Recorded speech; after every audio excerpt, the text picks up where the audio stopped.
Hey guys, what is going on? Dylan here. So they just did the showcase for 2023, showing us everything that's coming out in Final Shape, Season 22, and the road ahead. Basically, I watched it on stream, reacted, chatting with, chat, and yeah, that's all I got. So here it is. Let me know what y'all think in the comments below.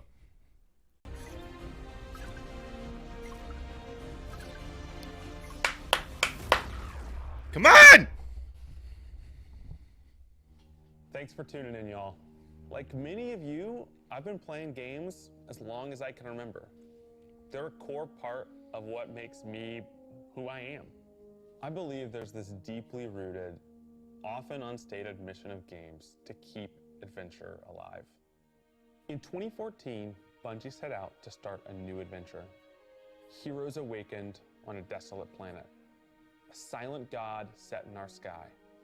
And it wouldn't be long before an ancient enemy, shrouded in darkness, showed up at humanity's door to destroy us.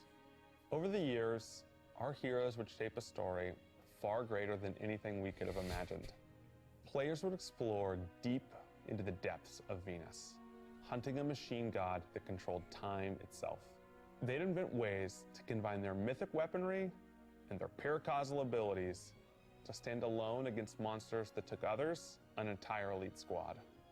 They'd race alongside their friends far into the early morning in the halls of an ancient city where only a select few emerged victorious at dawn, clutching the heart of a dragon. But most importantly, they'd bring their friends and their family into this world. Oh, I remember. Do you remember the OG like ads and commercials they had for this game? Companions. Now, together, we approach the final shape. We're about to embark on the last expedition of Destiny's first saga. So let's be clear about the stakes. In the final shape, you will go inside the Traveler. The journey will be difficult. And what awaits you on the other side of this trek is nothing less than the deadliest entity we have ever faced. There will be no open betas. There aren't going to be any guides on the internet telling you how to handle what's to come. Whether you've been with us from the beginning, joined us somewhere along the road, or are looking at Destiny for the first time, anybody who shows up on launch day is going to be greeted with this same uncharted world, a vacuum-sealed experience begging for you to be the first person to peel it open. So today is your invitation to go forth and adventure. Ooh, let's go.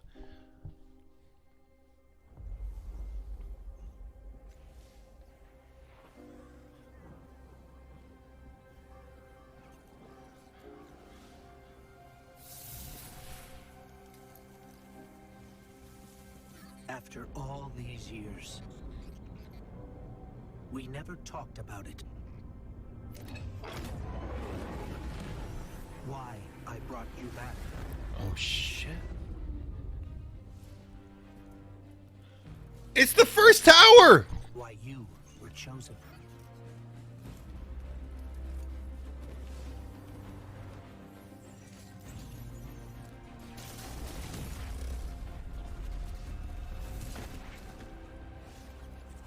The truth is, I didn't know then. It was just a feeling.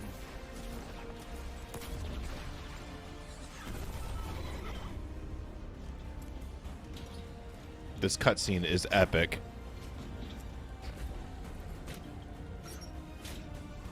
But I know now.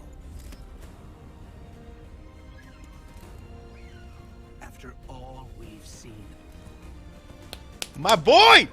all Not you. we've lost, You. this fight might be our last.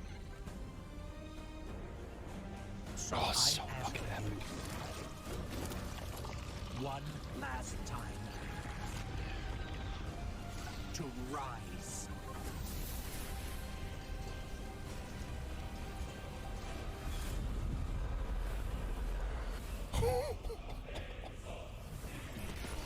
What? What? What is that? That Tormentor had strands, and what the hell was that dude carrying? This is a momentous time. What was that? We've been building to this moment for the last 10 years. The final shape is the conclusion to that journey. This is a moment in gaming that, as So a that's developer, the armor you set, don't right? get very It's often. okay. Guardians It's not and allies great, but it's are not fighting terrible. The biggest threat that the universe has ever seen in this big culmination of the Light and Darkness saga. When we were thinking of what the final shape could be, it had to be a lot of different things. It needs to pay off this epic. God, that conflict trailer was that amazing. it's Holy created. crap. It has to bring you closer to your allies in the Vanguard. It has to be this place that like makes you feel nostalgic for the entire journey you've been on. When we were resurrected by Ghost at the very beginning of this story, That's one of my favorite trailers. But it was Holy for this. crap. The Traveler is asking us for help, and it's our responsibility to I protect love the idea of the everyone ghost just in kind the of universe watching you go for through all what these it things was and to be. dying and, you know. When we first start the final shape, we are finally able to go through the portal that the Witness opened in the Traveler at the end of Lightfall. Inside is the Pale Heart of the Traveler. That is the stage for our showdown with the Witness. The Witness has the dark. Awesome. I It's always love had a that they showed the first Traveler. I The love Pale Heart of that. The Traveler is what it's trying to use to gain connection to the light. So with both, it can enact its final shape. The Witness looks around and sees a lack of purpose, no meaning. It wants to fix all that. So it's trying to put the universe into this frozen perfection where everything's just exactly how it thinks it's supposed to be. That is the final shape. If we're going to defeat the Witness, it's going to take everyone. Failure is not an option. We're gonna need the Vanguard, That was all Terra. of our allies, and all the Guardians. to What is rally that- together that weapon? and be brave in the face of oblivion. In the final shape, we're going to answer questions at the grandest scale. But what I find really interesting is that it's also a very personal journey where we deepen our relationships with these characters that we've known for so long. Zavala, Ikora, our ghost. Huge. Get to reconnect with Cade 6. Huge. So, like, while there's this great conflict and everything going on around us and stakes of just unimaginable heights, it's still at the end. What? What a happened? story What happened, told around Tara? campfires by a bunch of companions who have been fighting together for hundreds of years. Look at that armor. It's kind of cool. Or is that the Transformer set? That might actually be a set that's already in the game. That shot there is awesome. Love that.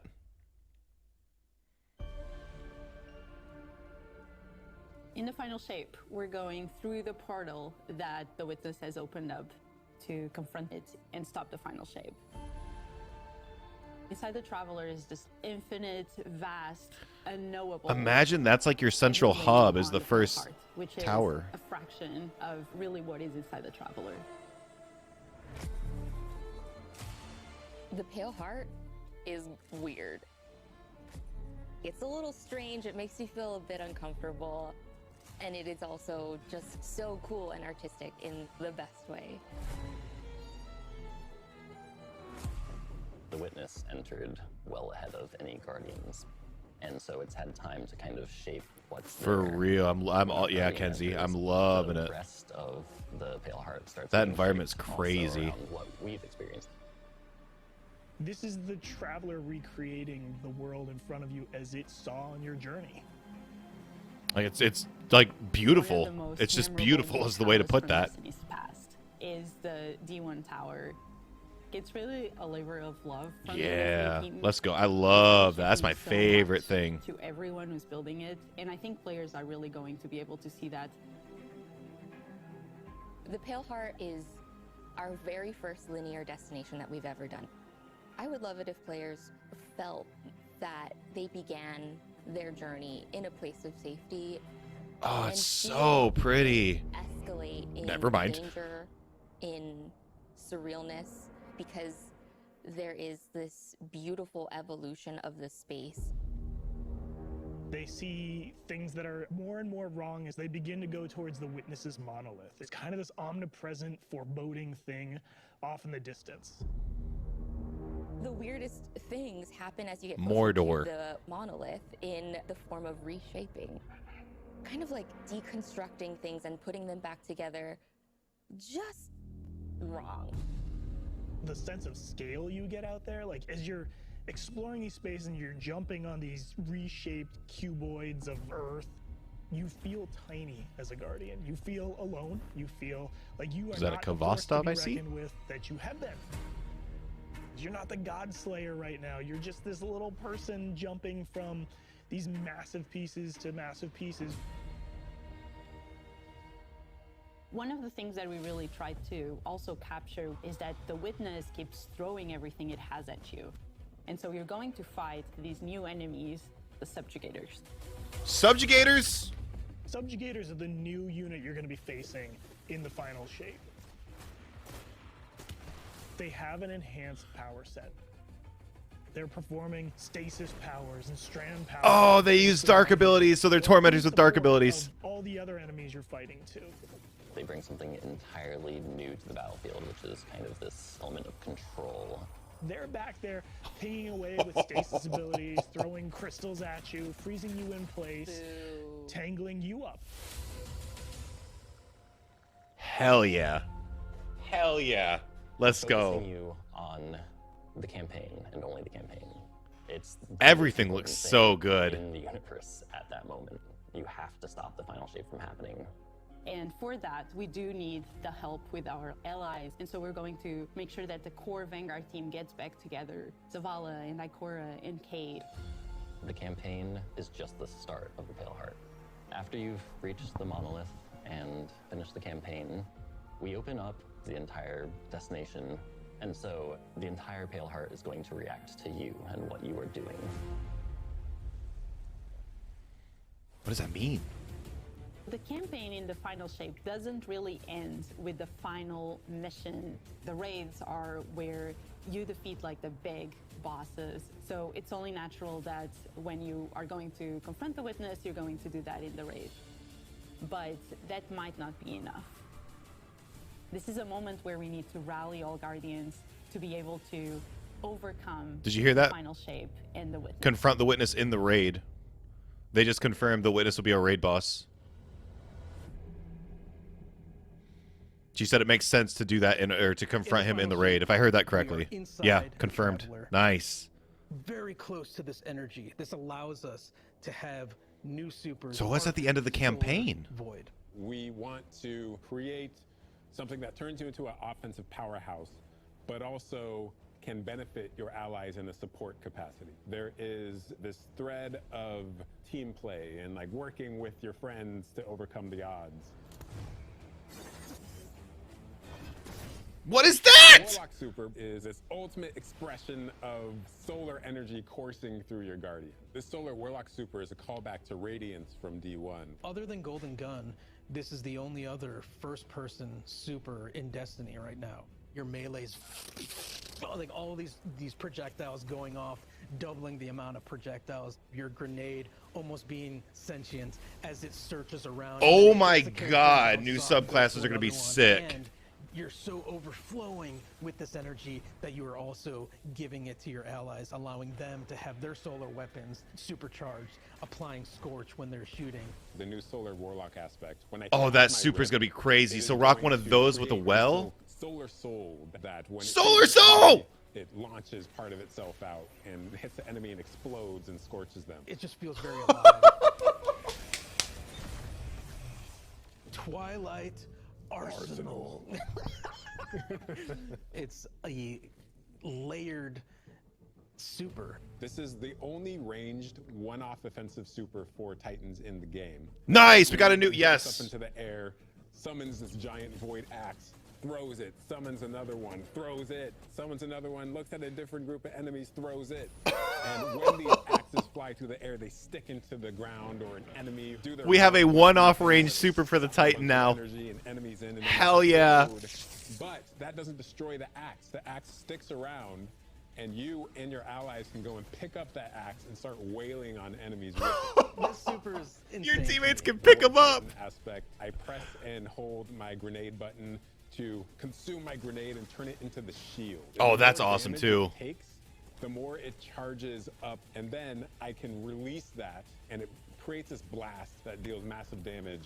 Holy crap, that's just the grenade. That's not a super. The Hunter Arc Super. Arc is all about finding the shortest distance between 2 points. The hunter kind of rears back, takes this knife and throws it across the world, and then is able to blink to its position, do the slash that just decimates anyone nearby. One really great thing about that is not just you do it once, but you're able to do it 3 times, along with devastating attacks each time you do it.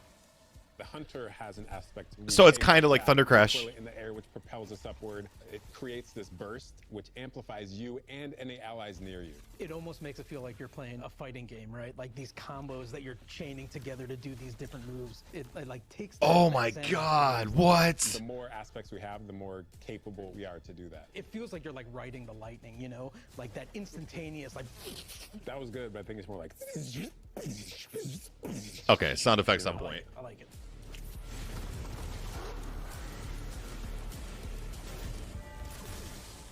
Weapons team has been working on all sorts of goodness. We've got. I don't even need a new subclass. Exotics, we've got I'm cool with that. legendaries, we've got perks. We're always cooking up stuff. We're always playing with stuff that we think is like really interesting or taking inspiration. We have Tessellation, which is this exotic pyramid fusion rifle. It has Whoa. a really intriguing property of With the adapting pre-order. your Guardian's current damage type. This will be the first time that you can run a weapon that can adapt to be strand or stasis in the energy slot. So you'll be able to run an entirely strand or entirely stasis loadout. Wow. Property that you can special reload to reshape Strand or your grenade stasis in the and energy suck it slot. into the weapon, and then fire out a super destructive single projectile. It's a really special weapon. What's the one That's specific crazy. exotic that I can make that's like really zany that you would like right now? What if Golden Gun was a sniper rifle? What if you could harness the might of the Traveler? You know, we had a moment where we saw that Traveler beam cutscene. I know people on Weapons went, I kind of want that. You're like, that is incredibly dope. So we've got this opportunity to bring back these iconic Destiny 1 weapons, but really turn it into something that feels unique in Destiny 2. We have to bring Kvastov into the fold. The Let's fucking go! Rifle. And Dragon's Breath. Red Death! Burn the world, burn it all. Kvastov, baby! We have new weapon subfamilies coming, broadening what existing weapons can be. Really like bordering on exotic functionality. So for example, we've got a rocket pistol sidearm subfamily. We always liked the special ammo sidearms. This fires tiny, slow-moving rockets. They hit very hard, do a bit of AoE damage. Oh They my have a god, mixture that's gonna of break nuclear PvP. weapon and rocket launcher stats. We're also doing a new support weapon subfamily. The support frame auto rifle is a type of legendary auto rifle. It'll let you switch seamlessly from firing at enemies to healing your allies. I'm really excited to bring it to dungeons and keep my team alive, honestly. You can heal with the auto rifle. Weapons team is always coming up with new ideas. We've got a ton of new cool stuff coming over the next few years, and some new and really wild ideas, which we're pretty excited about. Come on, take a load off. We've got a lot to cover. This place is only big enough for one dashing hero type, and that's me, so... My man. Back. My man. Give me a sec. I was magnificent. This is great. Anyone want a hug? Get your rock off my map. Worst case scenario, you die. But who knows? Maybe you won't.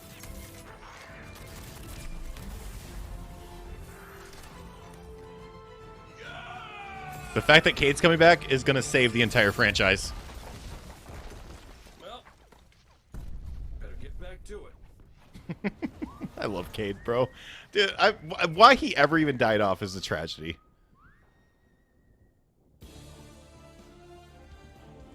In this moment where we're driving to the end of the Light and Darkness saga, it's great to see Cade like return to this world at this moment with all this change about to culminate with this confrontation with the long-standing enemy, the Witness. Cade is the quintessential hunter. His presence casts such a long shadow over the story of Destiny, whether it was when he was alive or when he was dead.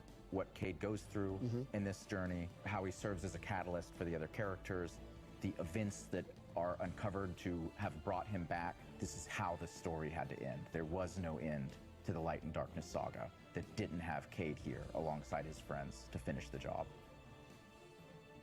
Once we started digging into the nature of the Pale Heart, I think that crystallized Cade's role as a guide. Cade is Virgil, and he's our guide through this other place. Cade is the one who is the most appropriate person to be the guide, because that's his job. That's Shout out to literally Kate. his job. K-E-T-E. It just feels so natural for Nathan to be back in the booth. It felt amazing to just see him slip back into the role, like, without missing a beat. Right, instantly. In the flesh, or metal, as it were. Cade's the glue that's always held Zavala and Ikora together. Having him back puts them in a position of questioning where they've been and what they've done without him. You think about the journey that Zavala's been on and how he's been taken down this dark path, and you think about the weight that's been on Ikora, having to hold the Vanguard together, having Cade's voice of levity and brightness that he brings to that group, I think is going to be great for them. Well, at least we have each other. We want people to take away that sense of reunion and that idea of like the gang being back together for this moment. I'm here now. I hope you can get Ace of Spades that's all kind of cracked and broken up like that. That'd be really cool. At least as an ornament. Right? That'd be really dope.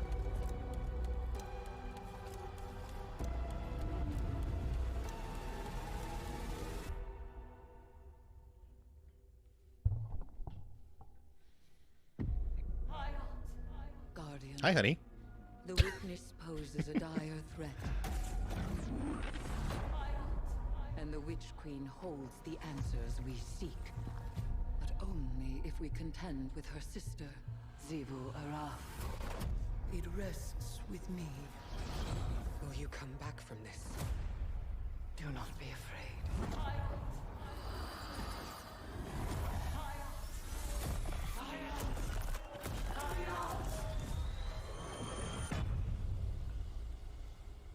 Bring me your tithes. You now wield Hive magic and have entwined it with your light. Assault the Spire, Guardian, and open the way to our tides.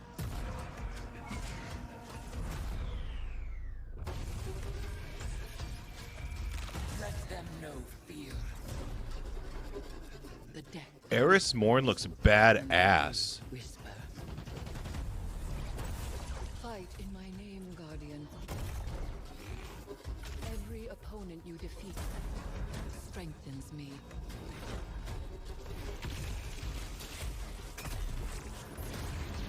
Oh my god. This is season 22, I'm pretty sure. For your brutal tributes. Oh my god. Let us show her what it is to be Hive. To be high. I love the subtitles. You are deserving of the greatest death I can bestow. Season of the Witch. We got a name. Dude, Eris Morn looks badass. The Season of the Witch is our opportunity as players. We've been annihilating and breaking Hive spells, and now we finally get to cast them. At the end of Season of the Deep, we learn that Savathun has the key to getting into the portal that we need to go into. That means we have to go find Imaru, her ghost. Imaru's like, not so fast. We've got a bigger problem first. And that bigger problem's name is Zivu Araf. If we fight her, she only gets stronger. Eris has an idea. It's a really good It's a wild ass idea, yeah.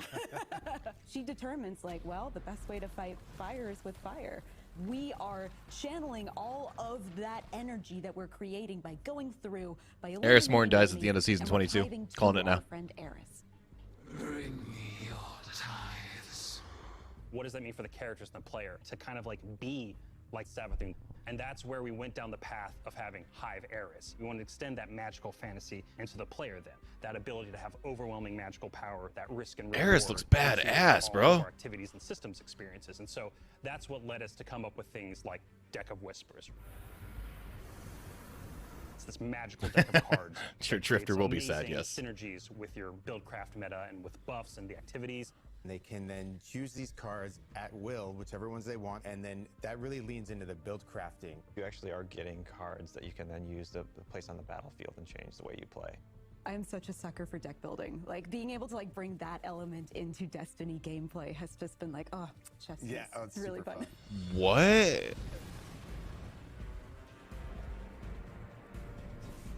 We So playing two cards brand new now? Seasonal activities coming with Season of the Witch. We've got Altars of Summoning and Savathun's Spire. Savathun's Spire is our new 3-player offensive. You're doing a lot more with the Lucent Hive magic, but it's got a high amount of combatant density. It's got additional random encounters that you can come across. The Witch's Spire itself, Savathun's Spire, was like her reliquary for all these different magical experiments as she was learning the light. You're there in order to learn as much as you can in order to become a master spellcaster, right? To become like Savathun. The Altar of Summoning's activity is really exciting because you can spend like 20 minutes in it or you can spend 2 hours in it. It's a 3-player experience that you can hop in and hop out of. As you're going through this activity, you're filling the tithing bucket. As that tithing bucket is filled up, you'll get progressively more rewards. And then finally at the end, it'll cash out and you'll get a whole mess of rewards. Braze love. Oh, did you see those weapons? I saw a void pulse and a solar fusion is what it looked like. After the year has passed. Or maybe I had that we flipped. developed what we're calling the Exotic Mission Rotator. Right away, we're getting Presage, Vox Obscura, and Operation Seraph Shield. This is some of the most fun content the team has making. It's some of the content that fans and players of Destiny love the most. The most exciting thing, outside of just the missions themselves, is that every time we put a mission inside of that rotator, the exotic that comes alongside of it will become craftable. I mean, we knew this already, but yeah. With Season of the Witch, we have a brand new Vex lo-fi PvP map coming. It's really exciting. It's got a bunch of really tight gameplay experiences. We wanted to make sure that we focused the combat a little bit more. With the new Vex network map, we really wanted to make sure we hit is like, hey, you're shoulder to shoulder more often. There's not as much deep sight lines that you're interacting with. And a lot of the flow of the map is actually built around this like kind of central pillar of the Vex network that you're orienting around. And there's also some modes coming too, right? We've got a new PvP game mode coming that's all about relics. It's about Oh, multiple not Relic. relics, so it's not just one. That's like the Relic's Sword not the one Shield I'm excited from the about. past. I'm excited about the other So one. We've got the shield coming from Vault of Glass. We've got the spear back from Season of the Risen. And we've got the scythe from Season of the Haunted. Yeah. So you Nice, bro. That scythe is gonna go It's a lot more crazy. Tactical gameplay. It's all about running around the map, claiming these relic dispensers, and then grabbing them in order to push for victory. I will take what I need. The words in my throat are the weapon in my fist. We were feeling pretty hypey this season. Obviously, there's something in the air. And so when thinking about like what's a good raid reprisal that would really suit this very hypey season, there's only one answer. Crota's End? Crota's End, confirmed! I have seen what the Hive call a god. I mean, we knew this though, right? Crota's End returns! Open to all players, including free-to-play.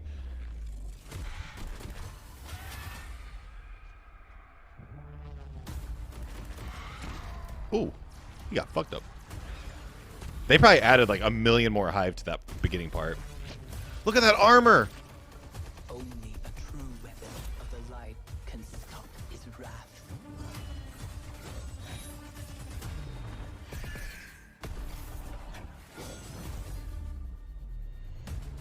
Oh my god!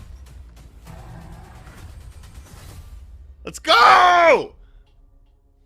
World's first race, September 1st.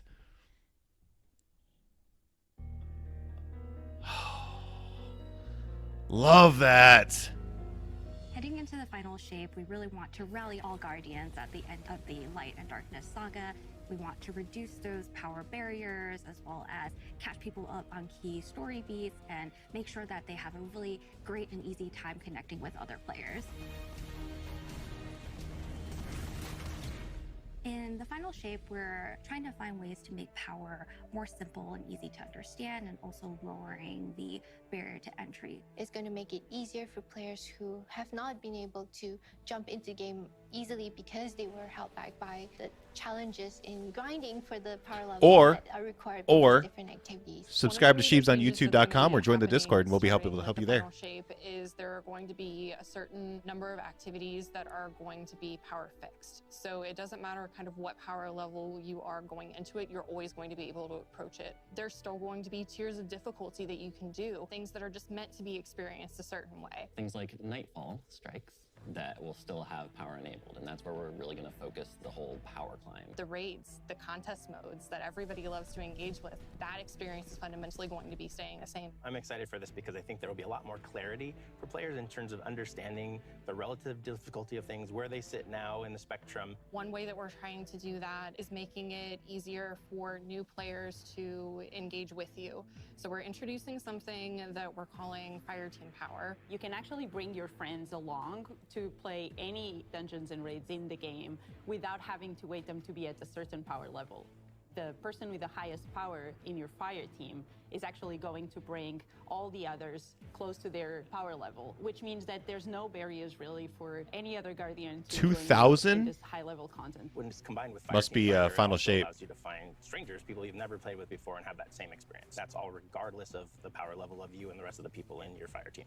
Fire Team Finder is the new feature that's coming in Season 23, aimed at helping connect and find other people to complete the best and most aspirational content in Destiny. We have a tag system that allows players People to in my Discord were asking about Fire Team Finder. There you go, Season 23. I'm anti-sweat. I'm just really here to have a good time. Definite W. Good job, Bungie. Good job, Bungie. Personality, show a little bit more about what they're about. I think what's really great about it is with this launch, we're also looking at including inclusion tags. As an example, one of the inclusion tags that we have are for colorblind players. Hopefully the inclusion tags will bring players closer to finding their community and even closer to the people that they're playing with. So once a listing goes live, players will be put into a listing lobby where players can gather, they can communicate with each other.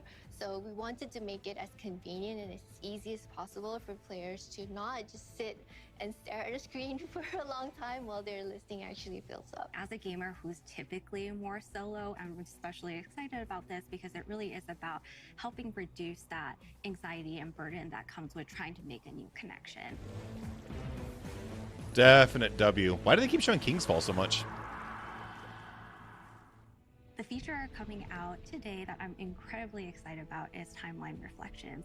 Essentially what we have done is we've went back to previous expansions and pulled out missions that we felt really represent key narrative beats within our story. We are going to have a mission for Forsaken, mission for Beyond Light, as well as a mission for Witch Queen. Thanks for the memories, Guardian. The neat thing about these missions is they're not going to be like one-to-one for how you would experience them in the campaign. You're also going to get additional pieces of narrative fed to you to like identify like, hey, this is why it's important that this happened, and here are the people you met along the way. A really big one that's really timely Wow, for that's Final Shape awesome. I is didn't know the that was a last thing thing. from Forsaken. Wow, so you'll be able to play Forsaken missions again. Oh my I think god. this is just the right time to introduce features that are going to allow those players to jump right in and find people to play with and enjoy this content regardless of their power level. Good job, Bungie. Let's go. Yeah, this is huge. Yeah, I think this means we're going to get some unvaulting coming. This 10-year journey. What comes next? The episodes. And the new way we're going to tell stories moving forward. What's really Episodic. important about Episodic. is that it's a really big shakeup to what we've been doing. Instead of providing 4 seasons a year, you are going to get 3 larger episodes. And so the first 3 episodes in this coming year are called Echoes, Revenant, and Heresy. Okay. It's coming right after the final shape. And the theme for the year is going to be all about the consequences and aftermath of the final shape. I think what's really the cornerstone of the episode model that we're building is the Yeah, three is that better, actions. Vanquish?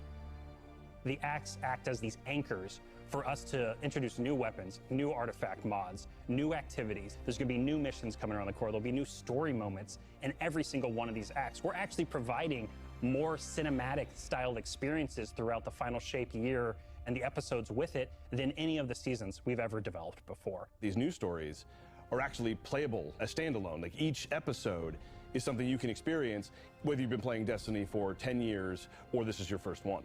You're going to be able to basically enjoy them in any order you want to. I think the opportunity with this big epic moment is that we get to innovate the game. We get to move the game forward. It's all about change frequently. It's all about deeper story moments. It's all about more weapons, more loot, more often. And it really provides the team with a platform to go much deeper into the themes and fantasies and story of any individual episode as compared to the seasons you know of today.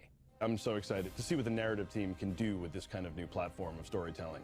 Episodes provides this awesome foundation for the future of Destiny. We're moving into the next stage of Destiny 2.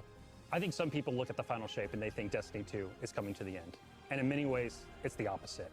We're leaning in. We're putting the pedal to the metal. Episodes provide us a new, innovative way for players to engage with Destiny 2 throughout the year. Nice. I love that so much.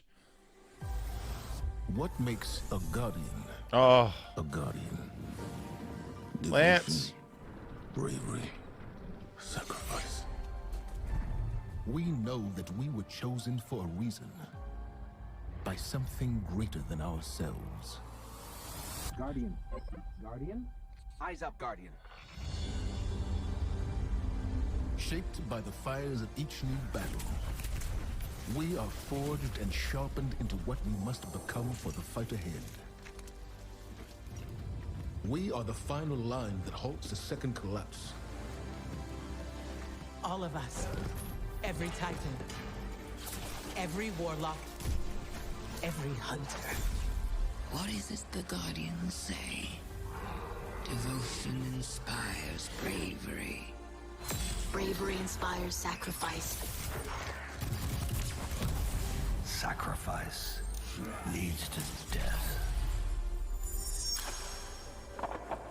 The line between light and dark is so very thin. That was a cool shot. That was a really cool shot. Together.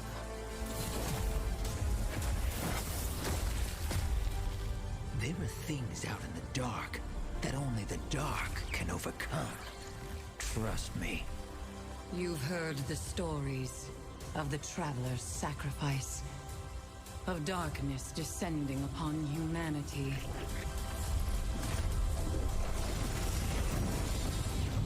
Our purpose is its end.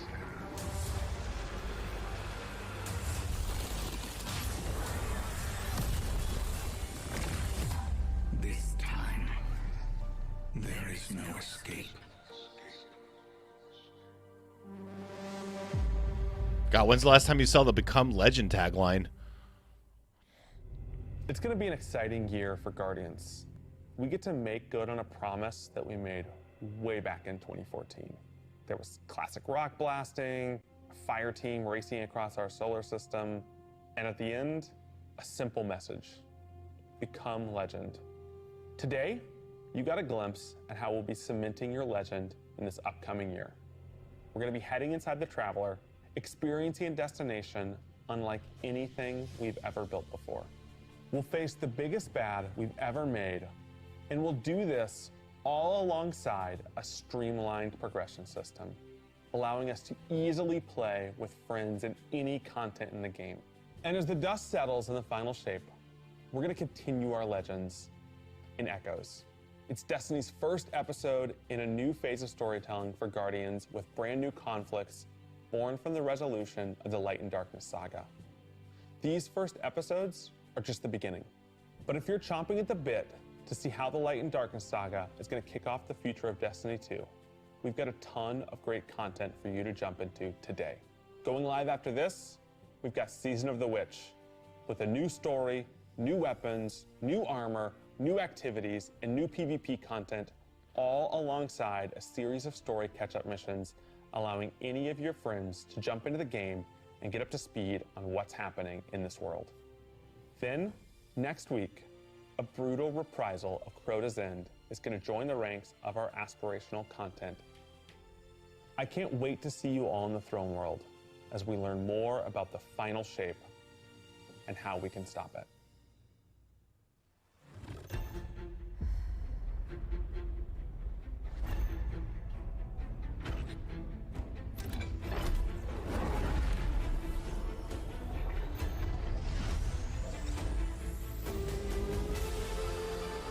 Do not be afraid. Bring me your tithes.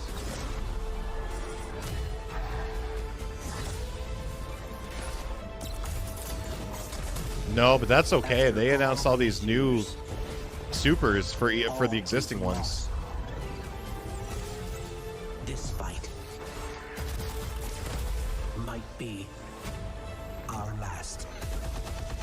So I'm asking you. Nah, they're wrapping it up. Rise. One last time.